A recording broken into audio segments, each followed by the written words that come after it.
Alright, everybody, it is happening. We are on the eve of semifinals day at Roland Garros, and of course, when this draw rolled out, we all circled this semifinal as what we were all looking forward to. This has been the dream matchup ever since really last year. Obviously, we've only gotten it once to this point, but tomorrow, the two best players in the world in Novak Djokovic and Carlos Alcaraz will be squaring off for a place in the Roland Garros final. This is going to be one of those rare generational battles that really could mark a really special point in history. And in general, you just don't see, a 16-year gap between the two guys that you would consider the best in the world right now. But that is very much the case right now, and the guy, 16 years, the senior, is very much in with a chance, actually.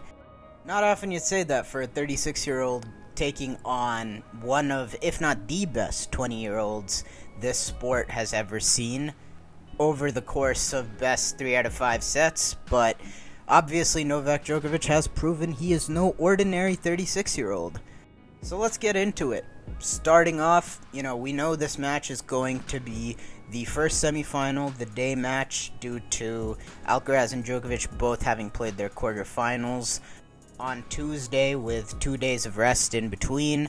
Both guys in their last couple of matches have rounded into form quite nicely, I believe both having dropped a set each to this point.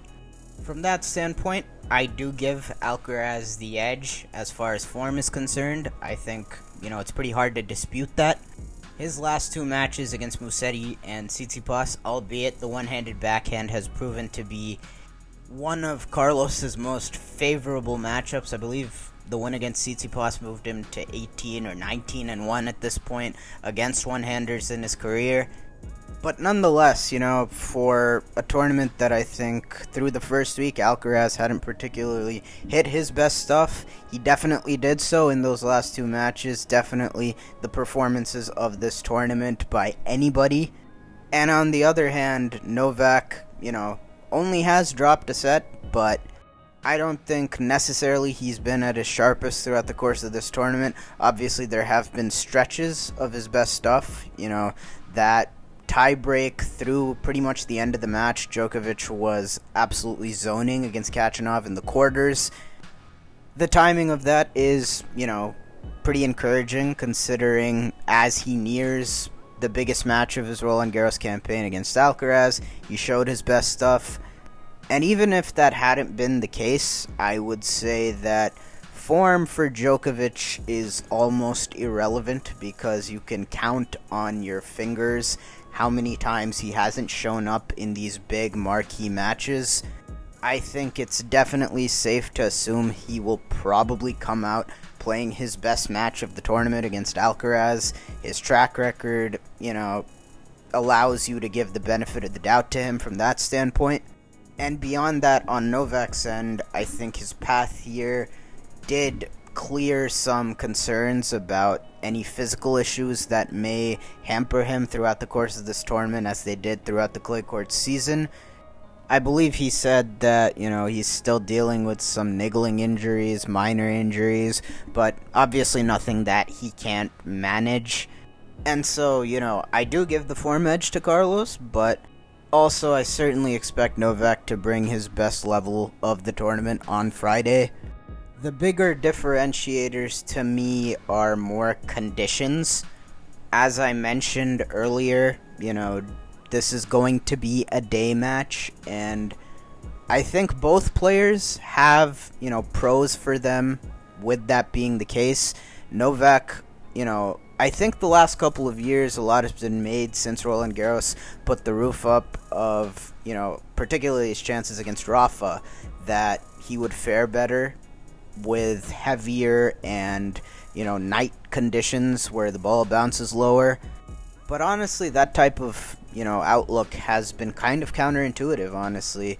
Djokovic, after that 2020 Roland Garros final, identified that he's going to need to start hitting his forehand bigger, inject more pace, be willing to be more proactive off of it. And I think that's definitely paid dividends since 2021. But nonetheless, it is a thing where he kind of needs to go outside of his comfort zone. when compared to himself pre-elbow injury.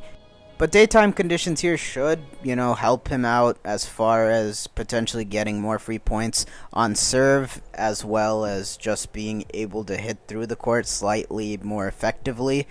End of the day, it's still clay, so it's still going to be relatively slow regardless. But for a match like this, with a guy that covers the court as well as Alcaraz, I think Djokovic will probably be happy to have it in the daytime. On the other hand, I also think that, it doesn't necessarily have to be a bad thing for Alcaraz, too, because throughout the course of this tournament, and when you watch him on clay in general, I think Carlos does a great job of really varying the type of looks he gives you off the forehand. For pace, most matches he plays, his forehand's the biggest shot on the court, and tomorrow that will be no different. But as far as varying things, Alcaraz, especially, it's been magnified against those one-handers with him mixing up the spins and making those guys uncomfortable. Throwing those backhands, just some really heavy forehands that are forcing his opponents to hit, above shoulder height. And that's a position where on clay in particular, it's just so hard to be the aggressor or really put a ball in that keeps you neutral because, at that point, you're pretty much at Carlos's mercy, opens up the drop shot, and, he always has the drive as an option. And not that it's particularly relevant because, Madrid conditions are a completely different animal, and the sample size between these two is so small. But in their one Madrid match, I do distinctly remember Alcaraz on several occasions throwing these loopers in against Novak and, getting them deep enough. I remember him following a couple of those into net and getting some balls that he could put away. So it's not as if we haven't seen that against Djokovic, albeit, again, very limited sample size.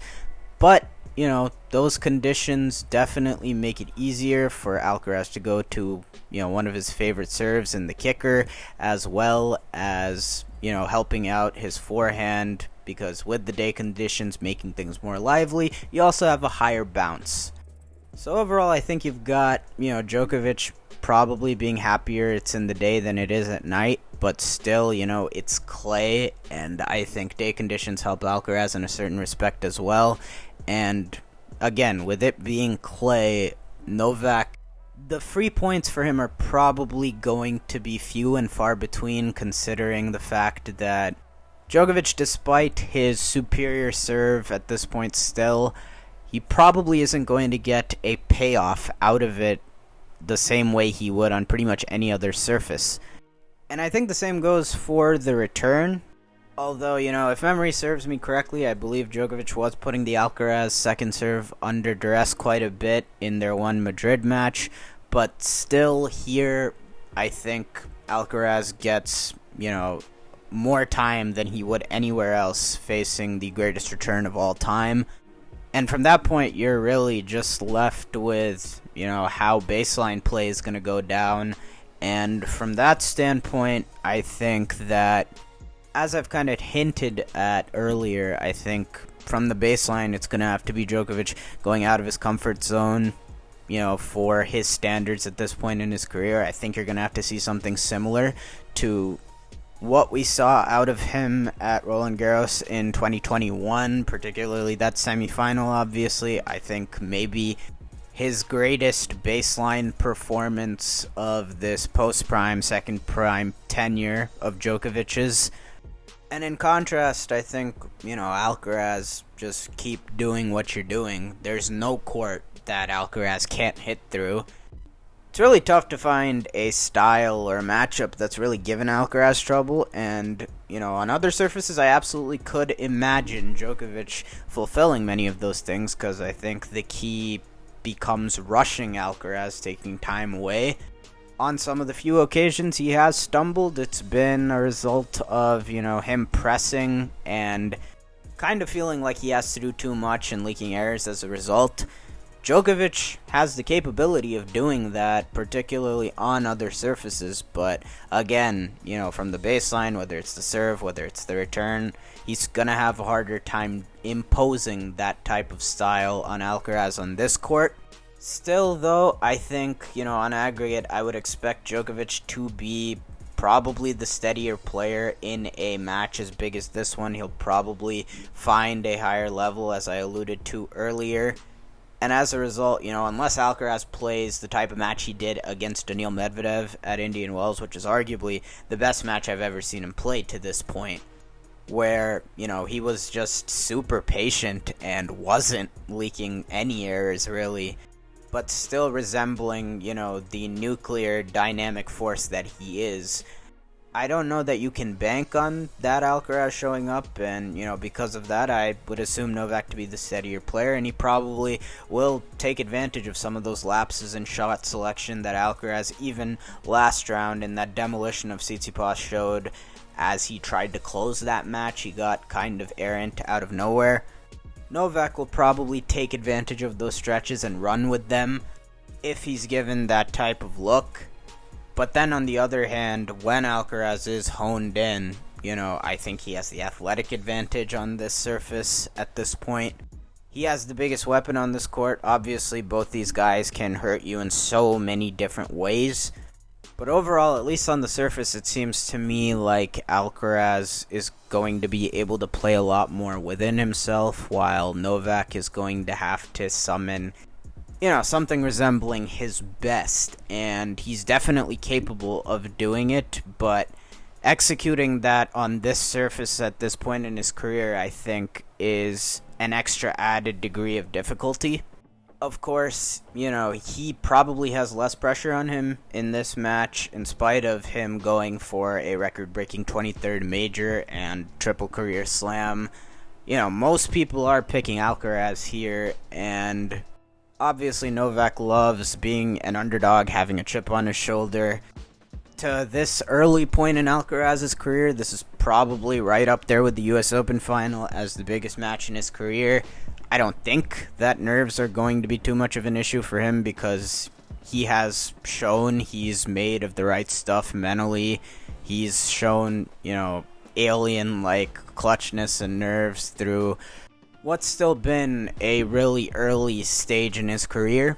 Ultimately, I've been leaning Alcaraz since before the tournament, and I think I'm going to stick with that because, as I said, I just feel that Alcaraz has more of a margin for error given the surface, the venue, any fluctuations in his play. Best of 5 does help in managing that, in spite of the fact that Djokovic is one of the last guys you want to throw a bone to in that way.